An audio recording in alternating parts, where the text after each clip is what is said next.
Hi, my name is Pat Iyer, and I have the pleasure of bringing to you Chris Mahan, who is an expert in evaluating businesses for opportunities for growth.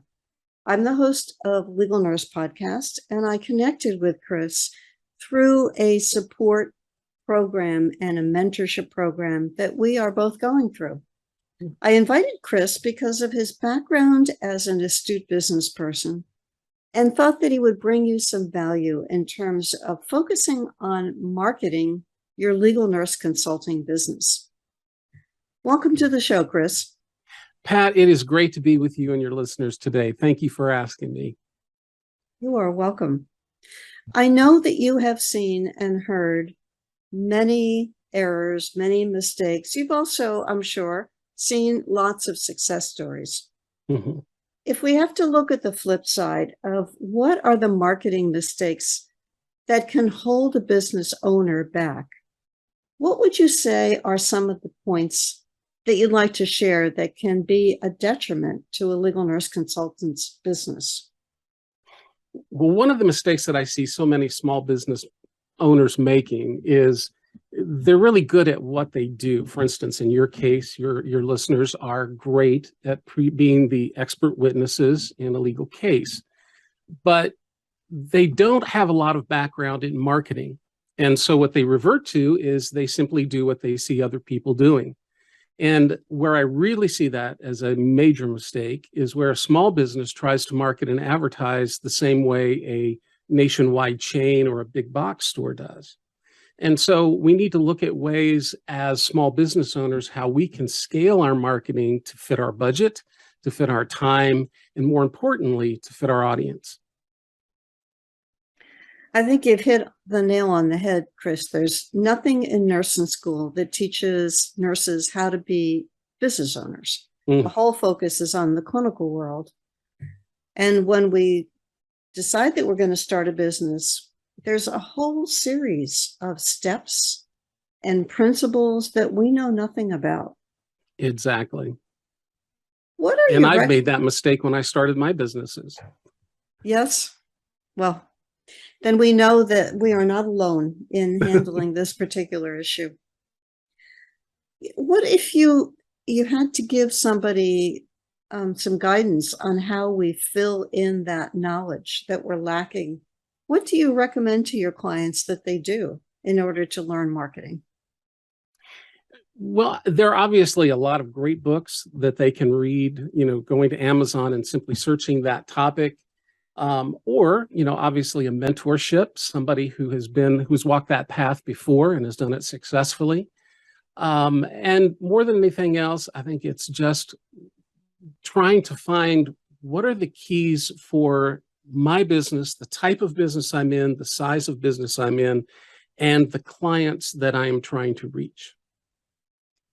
All right. Well, in this case, we're talking about trial attorneys who are our audience. They are driven. They are conscientious. If I had to put them into a big bucket in terms of what are the qualities, they're very smart. Mm-hmm. The plaintiff attorneys have to carefully evaluate risks before they take on cases. The defense attorneys are handed cases. They have no ability to say, no, I don't think I feel like defending that case. They are at the beck and call of the insurance company who's retained their firm to handle cases. If I asked you, overall, what do you see prospects are looking for when they are wanting to establish a relationship with an individual to provide services to their firm? Well, I think there are several fundamentals for small business advertising and marketing. And one of the first things that I think we have to realize is even people as smart as attorneys are still looking for the best deal. And that doesn't mean the lowest price. It means the most value for the money that they pay. And it's interesting, one of the mistakes that I see business owners making is when we talk about value, they think what they value is what their prospects value. And that may not always be the case. For instance, when I lived in Northern Indiana, there was a car dealer that every year had what they called a catch-up sale. They would make their projections for the year, what their sales were going to be. In the spring, they had to do inventory and pay tax on that inventory. So prior to that inventory time, they would look to see where their actual sales were falling short of their projected sales. And they would do this catch-up sale in order to catch up with their projected sales. Well, here's what they did. They offered a free case of ketchup, the kind that you put on your burgers and fries, with the purchase of a new car. Now, to me, that really didn't make a lot of sense, because if I'm in the market for a new car, a case of ketchup really doesn't add a lot of value. So when we talk about value, perceived value depends on what your prospects value. And generally, they value finding a solution to their biggest problem, frustration, fear, or concern. And I don't even like ketchup. So it wouldn't do anything for me, Chris. No, I never bought a car from them either. I just got an email yesterday from a legal nurse consultant who got a cold call, a cold approach from a law firm who said that they had 15 cases a month. They wanted to have a legal nurse consultant help them with their cases. They asked her what she would charge. She told them $150 an hour. They said, oh, no, that's not possible.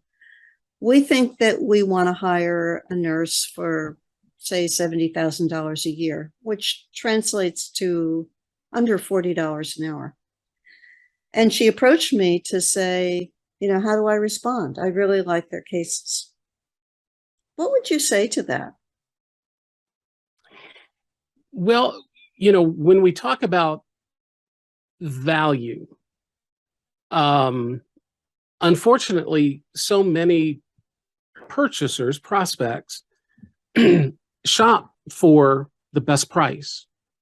And the reason that they do that is because business owners don't give them much else to choose from. And so a business owner needs to look at ways that they can make their business unique. How do they stand out from the competition? There obviously are certain things that a legal nurse practitioner or legal nurse consultant is going to provide for an attorney, but how do they package that in a way that's different from their competition? In many cases, if a prospect feels that the value that they're getting is 4 times the value that they would receive from another practitioner, they'll gladly pay twice the price. And so what we need to do in our marketing is to take the emphasis off the price and focus on the value that we are bringing to the prospect. And I think that leads to a strategy that I have seen legal nurse consultants use, which is, oh, you don't want to pay $150 an hour? Well, then I'll reduce my price to $100 or $90 or $75. What's the risk in that strategy? The risk is anytime that you discount, you are taking money out of your bottom line. There's again, your clients or your listeners are selling a service rather than a product. But if they were selling a product, that product costs them the same, whether they sell it. The cost of that product to them is the same, whether they sell it for $100 or $150. In this case, the overhead for your listeners remains the same, no matter what they're charging. So when they begin to lower their prices and give discounts, they are actually taking money out of their own pockets. They're taking it away from their bottom line. And so my advice is that they have to find ways, they have to be able to communicate what I call, for instance, a market dominating position. That is, what makes them unique from other legal nurse consultants? What are the solutions that they offer that may be different from the solutions that are being offered by their competitors? If they can focus on the hot button issues of their prospects. And if they can clearly and concisely explain the solutions that they provide to those problems, to those hot button issues, then they get their prospect to stop focusing on money and instead focus on results. And I think one of the challenges that we have in the field, Chris, is that the menu of services is pretty standardized. Mm-hmm. We do the same kinds of things to help attorneys, whether that's screening a potential medical malpractice case for merit, or summarizing medical records, or finding expert witnesses, or creating timelines, or teaching attorneys what they need to know before they go into a deposition. There's a fairly limited skill set or list of services. Mm-hmm. And many LNCs have come out of programs with that list, and they put it on their website. And they don't sound any different than anyone else who's got the same list in the same order on their website. Exactly. So prior what to do we our do call, then? prior to our call, I looked on LinkedIn and I looked up legal nurse consultants, and I saw exactly what you just said. In their about sections, they listed the skills that they brought. They listed the particular services that they offered. What that fails to take into account is even though attorneys are very smart people and very practical and pragmatic, they are like most prospects, and they buy based on emotion rather than logic. Mm-hmm. We buy based on emotion, and we use logic to justify our purchase. So our marketing needs to appeal to their emotions. It needs to appeal to their wants rather than their needs. I mean, yes, an attorney wants that laundry list that you mentioned of things that are required for that, for them to go to trial.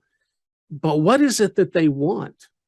There could be two different nurse consultants, one who is a pain to work with because they are demanding so much time, so much energy from the attorney. And then there's the one who they give them the case, they take it and they run with it, and they come back to them with a complete package that they're ready to use. And it doesn't take a great deal of time and effort and energy on their part. Which one of those nurse consultants are they going to want to work with? Mm-hmm. So it's more than just providing the service, but it's how we provide the service. And the way to focus on that, again, is what do they want? What are their hot button issues? I mean, obviously, they're dealing with these types of cases on a regular basis, but what is it about those cases that cause them consternation? What are the frustrations, the obstacles that they have to overcome? What are their fears? And if your listeners can find ways to market themselves and to present themselves as someone who has a solution to those obstacles, to those pains, those frustrations, then they, again, begin to take price out of the equation and instead emphasize the value that they can bring to the experience. Mm-hmm. Mm-hmm. This is a real high stakes business that attorneys are in, particularly for obviously the plaintiff attorney who is concerned with taking a case and pouring sometimes hundreds of thousands of dollars into it. And that comes from the plaintiff's budget. And then for the defense, their risk is that they could screw up on a case and then lose the business of that insurance company. Mm-hmm. I talked to a man who was an attorney who was working for a defense firm. And he's somebody whose career I followed for years, because every couple of years he would be bounced out of another law firm. And they were initially very impressed with him. And then some of his performance issues became obvious. He took a deposition of an expert in Michigan, and it was some extraordinary amount per hour. And the whole deposition was extraordinarily expensive. because of the travel cost, the hourly rate of this expert. It went on for 10 hours. When he came back, the insurance company sent a truck to the law firm and said, we want all of our cases back. He got booted out of the law firm as a result of that, and he went into his own practice, and then I lost track of him after that. The risks for the defense in that case, that one attorney cost them, I can't even calculate how many hundreds of thousands of dollars in billable time that they lost because of the performance of one person. And, it can happen if that person is an expert witness and blows the testimony at the time of trial. And the attorney who hired that person loses the case and loses all of that investment because of that one person. So when you talk about what are the fears, it's performance-based, missing critical information, not being responsive. I think by posing that question, making me think about what are the frustrations and fears and challenges that attorneys experience, and then how do legal nurse consultants address those to say, yes, you don't have to worry about that happening with me. I'm conscientious, thorough, responsive, whatever are the adjectives that are appropriate for that statement.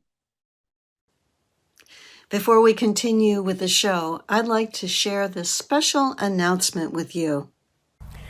Do you want to use today's marketing techniques to win more business? Are you intrigued by knowing how to advise attorneys on effectively using audits to dig at hidden data? Would you like your dollar to go further? Would you love to feel refreshed, supported, and up to date on our specialized LNC knowledge? I'm Pat Iyer. Join our panel of distinguished attorneys, LNCs, and business experts for our October 27, 28, and 29, 2022 conference. The LNC Success Online Conference was planned by me and my colleague, Barbara Levin.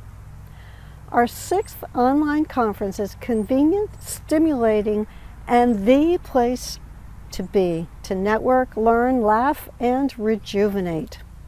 Get your seat at lnc.tips/October 2022 virtual. Be sure to get your seat now. And if you're seeing this video after this date of the conference, be sure to invest in the recordings. I'd love to see you there. Now let's return to the show. Yeah, Pat, that brings up a whole lot of issues. And I think you target one of the first things is those are the fears that these attorneys have, whether they're prosecuting or defense attorneys.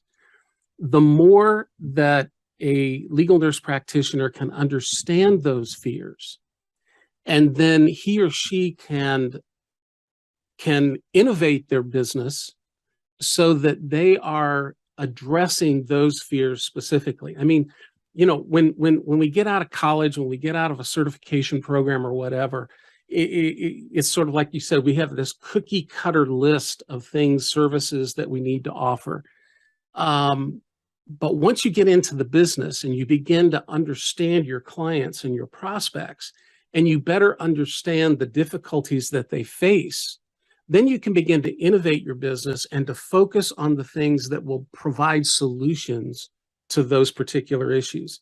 And that would be a real key for your listeners, to be able to take the time and to truly understand the struggles that their prospects have, and then to package themselves and their services in such a way that when they present that to the prospect says, I don't have to worry about that.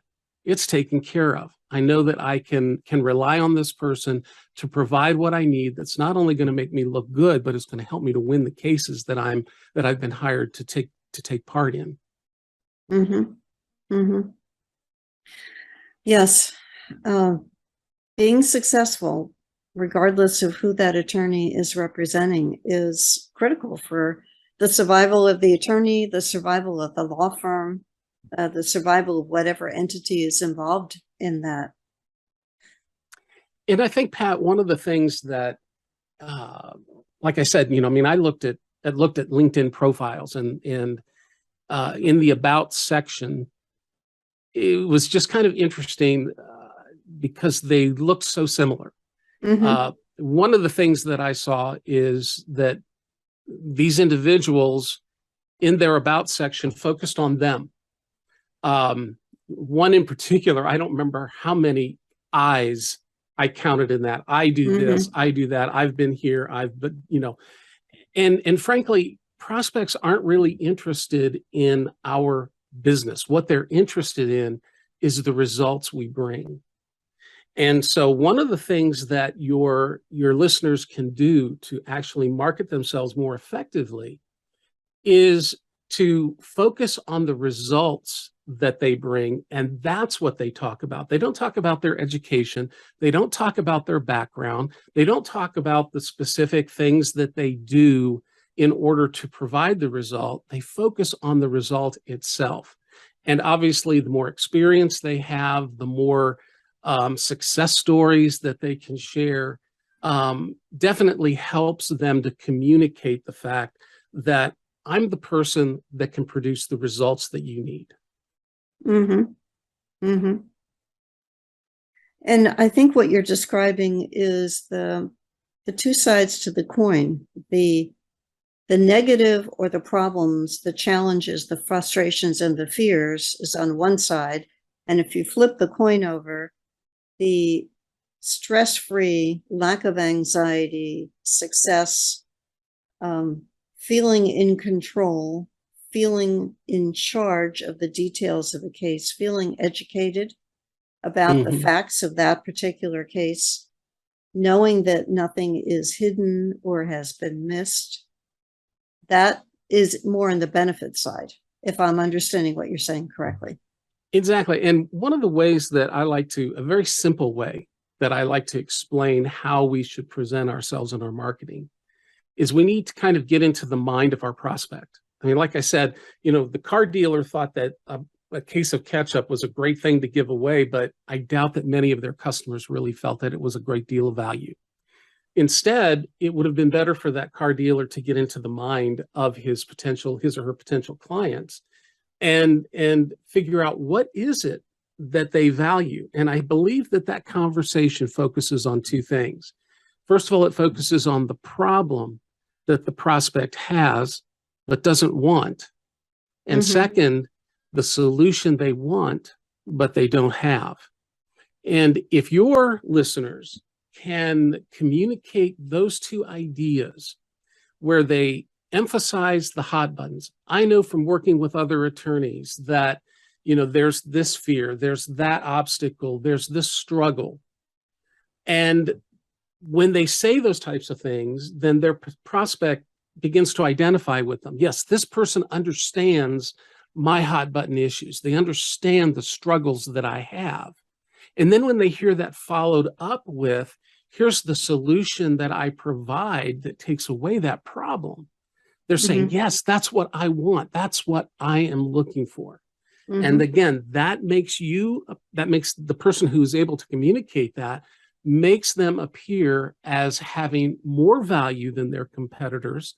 And again, takes price out of the equation because, like I said, most prospects are willing to pay twice the amount if they get 4 times the benefit and the value. Yeah, that's very clearly stated, Chris. That's a great example.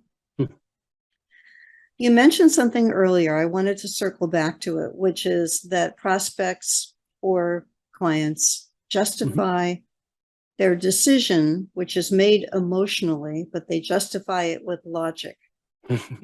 Some of our listeners might have heard that expression before. We buy on emotion, we justify with our knowledge or our logic. Or take us a little bit deeper into that. What does that mean when we're engaged in a marketing conversation with a prospect? How do we use the language that triggers the emotion piece which then enables the attorney to say yes. And then the attorney is justifying with the logic part of his or her mind. Sure. Prospects typically want out of pain, or they want to avoid pain.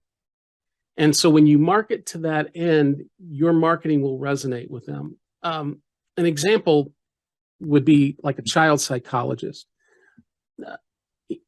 A child psychologist, his marketing originally focused on the prospect's logic, and his advertising, his marketing centered on, I can help you rediscover the joy and happiness that your family deserves. I mean, that's a very logical statement. We all want to be full of joy. We want happiness. But when he tweaked his message and instead evoked emotion, his marketing message became so much powerful. And instead, he began this way. He said, would you like a 5-minute solution that will end the yelling, screaming, and belligerent attitude of your child forever? So you can see the difference. I mean, he's basically saying the same thing. I've got a solution to, the problem that you have with your child and their behavior. But the first one focused specifically on logic. I can give you this, this, and this. Mm-hmm. But an emotional approach is, when I give you this, this is the result that it accomplishes for you. And like you said, especially if it's something that can take away that fear, that struggle, that consternation that they are feeling about taking on a particular case, if they know that that can be taken away, that's an emotional thing for them. And that marketing resonates with them a whole lot more than simply saying, I can provide you with this information. And that's a great example, Chris, because as I was listening to the child psychologist's initial marketing message, I was saying, well, yeah, that deals with emotion. You can have joy and happiness in your family, but by revising that and pointing to the solution of eliminating the negative pieces, that's a much more powerful message. Yeah, one of the things, Pat, that I encourage marketers to do is to market to the negative. Some small business owners feel that they always need to be marketing to the positive, and that they need to avoid marketing to the negative. Marketing to the negative is not something to be avoided, because again, the majority of humans will do anything to avoid pain, but not so much to gain pleasure. And so what you're marketing to is, how can I help remove your pain? Let me give you another example of that. What about a chiropractor? Again, if they're marketing to the positive, they could say something like, regular spinal manipulation will help ensure your body is functioning as optimal as possible and is a key to your wellness. Now, yeah, I mean, that's kind of important, that might reach people. But when that marketing message is changed to focus on the negative, it becomes so much more powerful. Are you fed up with not even being able to stand up without having excruciating pain shooting down your spine? I can help eliminate that experience and enable you to live a pain-free existence. That becomes so much more powerful, because instead of, again, saying, this is what I can give you, it's saying, this is what I can take from you. And in taking from you, I'm taking the things you don't want. Yes. Wow. What a difference. Mm-hmm. And it's a little thing. I mean, it doesn't cost you anything. Yeah. To change your marketing that way. Right. It does take thought. And again, you absolutely need to understand your target market. You need to understand, I don't know whether your listeners focus, they only work with the prosecution or they only work with the defense. But once they figure out their niche, what are the type of cases that they are particularly experts at and can provide the greatest value? And when they focus on that, then they can begin to kind of dissect the situation that they're looking at. They can dissect the thought process of their prospective clients and truly understand what are those hot button issues that my target market is dealing with. Mhm. And once they've identified those, they have to honestly ask themselves, does my business provide a solution to that problem? And if not, what can I do to innovate my business so that it does? Chris, thanks so much for sharing your expertise. I know that there's so much more that we could cover in this podcast that we didn't have time for. Some of our listeners will be interested in connecting with you. What would be the best way for them to do that? And is there something that you can offer them? Sure, Pat, I would love to. If they go to CMC Free Bonus, that's Chris Mahan Consulting, cmcfreebonus.com. And there they'll be able to download a digital copy of my latest book, The 15-Point Formula, How to Significantly Increase Your Revenue. In that book, it covers in more detail some of the things that we've spoken about today, as well as provides them with other strategies that they could use to implement in their business to increase their revenue in a short amount of time. So again, that address is simply cmcfreebonus.com. And my contact information will be there as well. So if they would like to contact me by email or visit my website, they would have that information at that site as well. All right. Excellent. I know that people will get great value from that book. It sounds like something that I will be downloading and digging into very shortly. Well, good. And for you who's watching this program or on our YouTube channel on Legal Nurse Business or listening on the audio channels, be sure to get a copy of Chris's book. Use that to take a good opportunity to evaluate your business and see what you need to be doing differently, if anything. If your business is booming, maybe there's nothing that you need to tweak. If your business is not booming, I think that Chris's material and the information that he shared in this podcast will be of great benefit to you. Leave a like or a subscribe to our channel if you're watching this on YouTube. And be sure to come back next week for another Legal Nurse Consulting podcast show. Thanks so much. Welcome to Legal Nurse Podcast. My name is Pat Iyer, and I have just finished doing a podcast with Joe Flores.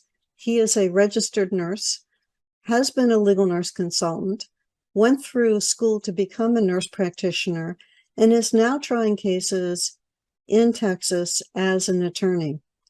Joe, we did a 3-part podcast and covered 3 different but related topics. The first one being looking at your transition from being a registered nurse in the critical care unit to becoming a nurse practitioner. We talked a little bit about the kinds of patients and the training that you went through to become a family nurse practitioner. And then we focused a little bit on insurance and nurse practitioner liability.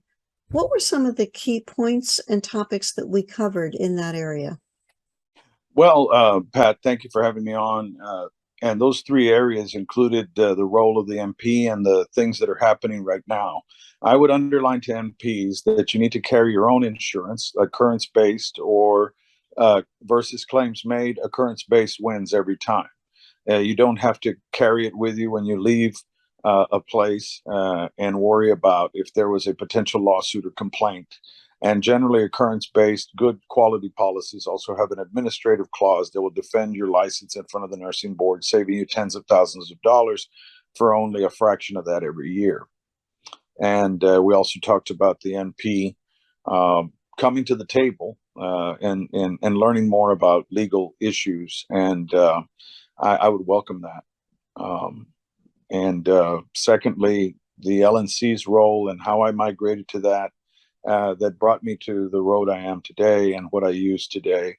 It's extremely important for people to learn the rules of the road if they're just starting and getting into lawyers' heads and thinking, which transitioned into the marketing aspect, which we underlined is important. You need to let a lawyer know right off the bat I'm here to help you bring justice to your clients, and I can possibly or probably save you money and save you time.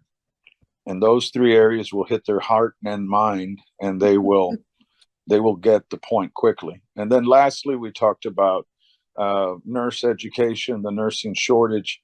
And you brought up a great point that we need more educators as well as students because their waiting lines are long. We need more educators. And I would ask people of my age group and older, senior nurses, to come forward and teach. Come forward in your retirement and revive your life and learn the great gifts that teaching has, because not only are you the teacher, but you're also the disciple, and you learn from your students every day. One of the expert witnesses I gave a lot of cases to was on the faculty at a Philadelphia-based university. And she said the expression in her school was that you should continue to teach as long as you could push your walker ahead of you and drag your Foley behind you. That's true. And with Zoom, you can comfortably sit down with your Foley and your walker by your side. That's right. That's right. No need to even get up off your feet. Well, thank you, Joe, for spending your time with me on Legal Nurse Podcast. I know that our listeners will want to know how they can reach you, to connect with you. What would be the best way for them to do so? They can reach me 24 hours a day on my exchange, 361-887-8670. To learn more about what we do, email us at info at floreslawfirm.com. That's FLORESLAWFIRM.com. I believe you said that once or twice, Joe. That just rolled right off your tongue. I get used to it. Thank you. I appreciate the time that you spent with us today. I appreciate you who's been listening to this podcast and enjoying Joe's unique perspective. You'll see more of him in our next conference and in future conferences. And be sure to tell a legal nurse consultant about Legal Nurse Podcast. We are now in our 7th year of production, and we've got listeners as of right now, today, in 95 countries. It's delightful to be able to hear your perspective and to be able to help you. Please let me know if there's a topic or a guest that you would like to suggest for the show. You can reach me at patriciaiyer@gmail.com. And I would be happy to hear your views. Be sure to come back next week for a new show. Thank you, Pat.